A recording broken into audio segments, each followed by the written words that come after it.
Assalamu alaikum warahmatullahi ta'ala wabarakatuh. YouTube daawana Said Serbia. Welcome back to another video. Sidoo kale Facebook waxa igu qoran Said Serbia. Soo dhawaw haddaan ugu cusub tahay channelkayga subscribe noo saar, sidoo kale Facebook subscribe noo saar. Haddaa hore noola joogtane dhagdhag waaye, waa loo baahan yahay. Soo dhawaw, kursigaaga soo qaado, kafeegaaga soo shubo. Maanta waxaan rabaa inaan idiin sheego videoga part 2 ku saabsan Belarus. Waxa waaye waa saa hore shalay meedraad kugu sheegay part 2 waa soo sameynaa idin dhahay shalay inaa idin soo diyaariyay, laakiin shalay xogta dhameystiran maanan haynin, laakiin maanta xogta dhameystiran aan idin wadaa. Videoga marka ma ahan video bulshada aan ku kicinayo. Dadka qaar waxa arkay si qalad videoga u fisirteen dad TikTok geeyay oo hadalla qaad daran ku qorqoreen. Waa arkay videoyada xumaanta laga joojiyo. Aniga igama ahan Soomaali kici ee Yurubkeen ma ahan, kaliya waxay tahay inaa idin tusiyo qof walba inuu wax qabsan karo, qof waliba inuu isku filan yahay oo wax qabsan karo ayaan rabaa inaan idin tusiyo. Sababtoo haddii anaga isku filnaano ama anaga aan is tusino inaan wax qabsan karno, waxay tahay waxaan isku dayaynaa inaan dunida horumarta aan la jaan qaadno. waan wax loo baahan yahay, waa wax aan wada sugayno waa dhamaanteen insha Allah in Soomaali oo dhan ay update noqoto, ay isku filnaato, ayada wax qabsato. waa wax loo baahan yahay waa insha Allah mar aan dheereene waa arki doonaa. marka videoga marka ma aha video bulshada aan ku kicinayo, waa video clear aan rabo inaan bulshada indhaha ugu furo ee wax fahmaan ama ee wax ku arkaan.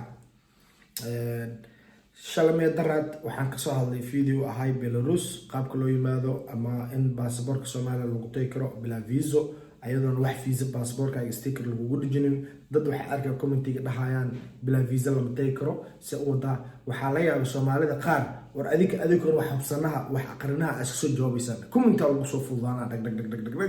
sanbaraxa la socoto farraq wala iska soo daadina. war horta wax xubso qofka intaadan comment u qorin, wax xubso wax marka xubsato kadib qofka comment u soo qor.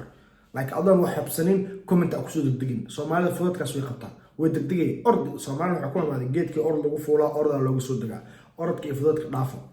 okay videogan hadda guda galeynaa. intaasna waxa wax xumaan ma ahan, laakiin xumaan igama ahan, laakiin iga taawaano sababtoo dadka 99% commentiga ku cararaan. waa arkay videoga intee la jarjaray TikTok la geeyaa waxyaabo xun lagu qor. waa arkay sidoo kale hal jooji waxaas. Saciid muqalla soo noqday inta waa waxaas dadaleysay, waxaas ma ahan. okay intaas ayaa ka soo gudbo.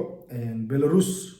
waa la tagi karaa baasaboor Soomaali, baasaboor Kenyan, baasaboor Ethiopian, waxa rabto wado bila visa ayaa airportka Belarus ka dagoonaysa adoon wax visa sticker baasaboorka aan ku dhignin. koow taas cadeynteedu sax waa idin haya. labo jaamacadaha Belarus waxaa soo ogaaday in ay aad iyo aad ay u fududahay. kaliya waxaa dhib badan transactionka lacagta sida la soo gudbinayo oo kaliya halkaas hal cilad ka taagan yahay. xitaa waxaan sameeyay xiriir Belarus qof jooga, xitaa waa la hadlay. jaamacadda sidoo kale waa la hadlay. qof Belarus ku sugan oo Soomaali ahna waa la hadlay oo waan ka wareystay barnaamijkaas. marka waxaa kaliya cilada waxay ka taagan tahay waxay tahay haddii aad isku dayday in aad jaamacadda la xiriirto ama aad contact la sameyso sida lacagta transactionka ugu soo wareejin lahayd, oo kaliya horta halkaas oo cilada ka taagan yahay. koow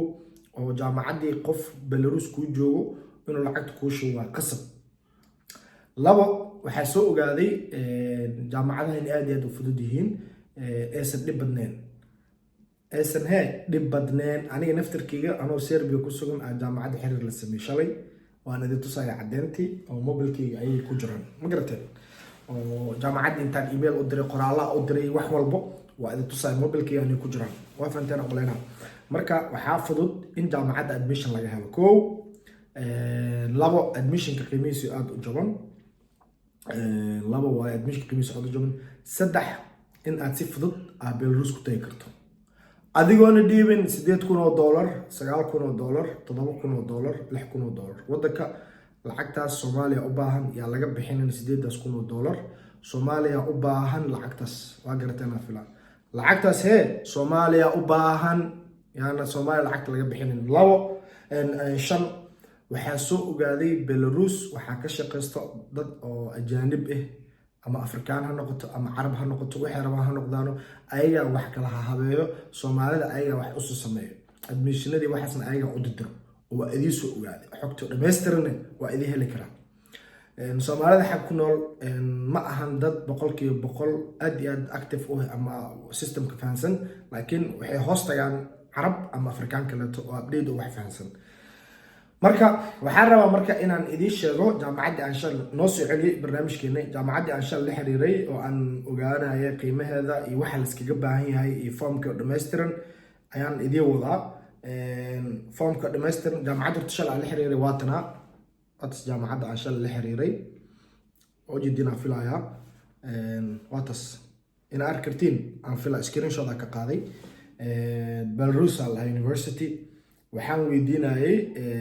qofka u baahan in uu admission xariisto maxaa looga baahan yahay oo documenti oo dhammaystiran ayaan shalay weydiinayay waxay ku leeyihiin waxaa lagaaga baahan yahay kow waa inuu qofka haystaa shalay dad ay isu weydiiyeen sidoo kale Saciid arrintaas ka soo hadal documenti full documenti qofka waxaa looga baahan yahay noo soo sheeg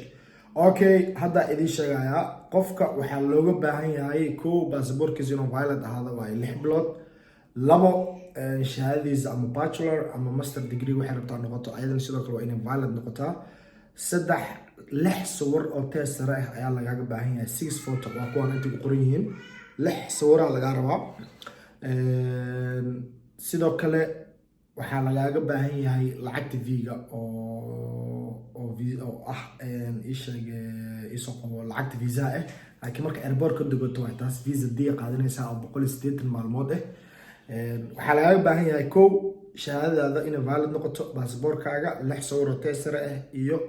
hadduu ilaah ku idmaayo bank statement oo faylada oo 6 bilood hadda soo dhaaf shaqeynayay ilaahay hadduu ku idmaayo intaas haddaa jaamacadda usoo dirto online ku xareysan kartaa linkiga waa idiin soo dhigaya hadda video markuu dhamaado kadib linkiga waa idiin soo dhigaya waa iska fiiri kartiin igama aan waxa aan sheegay wax iska hadal maaha linkiga waa idiin soo dhigaya waa soo arki kartiin intaas oo document hadaan la imaato aad jaamacadda aad u dirto linkiga aad xareysato admissionka ku siinaya admissionka markay ku siiyaan lacagta waxaad bixinaysaa viga waa admissionka kow intaad admissionka xareysan tan waxaa ka wada calashaan waa midda online-ka ee qaabka loo xareynayo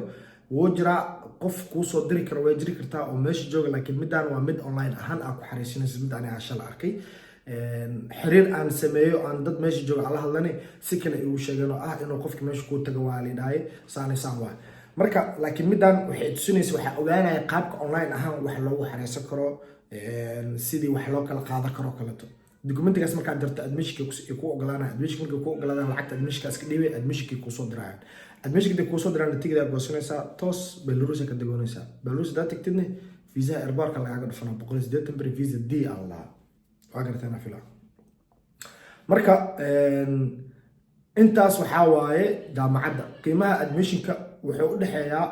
400 euro ilaa iyo 600 euro 400 ilaa 600 euro ayuu u dhaxeeyaa admissionka qiimihiisa kan shal ku arka online-ka waxay leeyihiin waa 380 euro waay linki waa idin soo dhigay waa arki kartiin kan kale oo jaamacadda qofka ku tagayana 400 ilaa 600 waa intaas ma ka badno admissionka jaamacadda hadalkii ma la fahmay 400 ilaa 600 euro dollar marka u bedelanay waxay keenay 400 600 waa 660 dollar 630 dollar meelahaas waa marka waxaan jeclahay ama waxaan rajeynayaa videogan in aad wax ka faa'iidi doontiin cid allaale cid wax ka fahmi weysaanay commentiga ugu soo dhaay kartaa commentiga waxaad ugu soo qori kartaa dhig kartaa sida waa fahmi waaye laakiin waxay ku qurux badan tahay 100% qof meesha ku joogo in aad xiriir la sameeysid documentiga u soo dirtid oo jaamacadda ku tago oo ku apply gareeyo sababta anaga 180 English ma naqaano waa nagu dhib English ka marka qofka online oo xareysanayo way ku adag tahay in online ahaan intaanu documenti is dhaafsadaan ama isla xiriiraan aad u adag tahay inta shal waxaa sameeyay jaamacadda lambarkoodii ayaan wacay oo WhatsApp-ka shal waxaan dabcay inaan contact la sameeyo ilaahay amarkiis waxay suurtagal weysay in aan ayaga aan xiriir oo telefoon aan wada sameyn weyno sababtoo dhowr mar aan wacay way iga qaban waayeen lambarkooda waa kana waa lambarka jaamacadda Saudiin marka waxaan isku dayay inaan la xiriiro oo aan weydiiyo qaabka loo xareysan karo systemkii wixii dhan laakiin way suurtagal weysay laakiin waxaa ka arkay online-ka qaabka loo xareysan karo wixii dhan linkigana waa idin soo dhigayaa cid doonaysa in wax faa'iidaha haliga faa'iido videogan haligu barawe qofka English aad ugu fiican hadoo qof English aad ugu fiican hadoo jiro videogan uu ka faa'iida qofka ku dib ahna waxay tahay macnaheedu jidka labaad oo hayo qofka English aan fahmaynin qof Belarus jooga la xiriiro admissionka waa lagu soo diri karaa bilaa visa na Belarus tagi kartaa mar labaad iyo mar saddexaad iyo mar afraad intaas ku sheegaya aad iyo aad u fududahay inaad Belarus tagto ha ku bixinin $6,000 admissionkii jooga waxaan $1,000 dhameen in $7,000 meel lagaaga dhigto way dhib badan tahay dhib badan tahay ma garateen midda labaad dad waxaa jira dhahan Sacuudiga Belarus way xiran tahay dadka xaa ugu soo qalday of course Belarus way xiran tahay xuduudda Belarus ma la mari karo way xiran tahay waa sax oo waxa way booliisku way xiran sida loogu gudbaa way adag tahay waa garateen afila laakiin qof walba nasiibkiisa waa u taal aniga ma ahan u diray dad tahriibay qofka wax baranaya ee ka daacada inuu wax barta rabo oo tay kara qiimaha yar uu tay kara wax barana laakiin tahriib aan shaqadeeda ma ahan wixii tahriiba ka hadli ma dadku wax baranaya oo daacad inuu wax bartaan rabaan qaabkaas ku tay karaan wax loo baran karaa qofka asxaabtiisa iska leh marka waxaan rabaa inaan idin sheego Soomaaliya hala kaco yaanan xafiis nin ku furtay $8,000 ka qaadanin $8,000 nin xafiis ku furtay oo ka qaadanin labo waxaan rabaa inaan idin tusiyo yar aan aniga xasan hore idinku sheegay yar aan isnaqaano ayaa ku tagay qaabkaas oo admission waxbarashada Saudi waa kana meesha ku qoran yahay waraaqada oo haysto hadii aan waraaqadan translate ku sameeyay hadda ay tusina fiiriya waxa ugu qoran meeshan inay tahay temporary residence waraaqadan amal علشان permanent residence أو تقارين permanent residence وورقة admission oo ku qoran permanent residence waa mid ay ku soo dirayaan waa admission idignaasho ahaan camal laakiin dignaasho ma ahan admission cadeenayo in aad ku dhoofi kartid camal oo Belarus ku tagi kartid waxaan rajaynayaa fiidiyogan in wax badan ka faa'iiday haddii aad ka faa'iidaysay qaybta comment igula soo wadaag sidoo kale TikTok-gayga Saciid Serbi ku qoran TikTok-gana sidoo kale fariin waa iga soo diri kartaa Instagram-ka sidoo kale waxa igu qoran Gurey Lovery mar saddexaad iyo mar afraad waxa ka codsanaa channelka subscribe isaar haddii aad u baahantiin part 3 inaa idin soo sameeyana comment igula soo wadaaga part 3 waa idin soo sameyn karaa maalinta idin waxaato ciao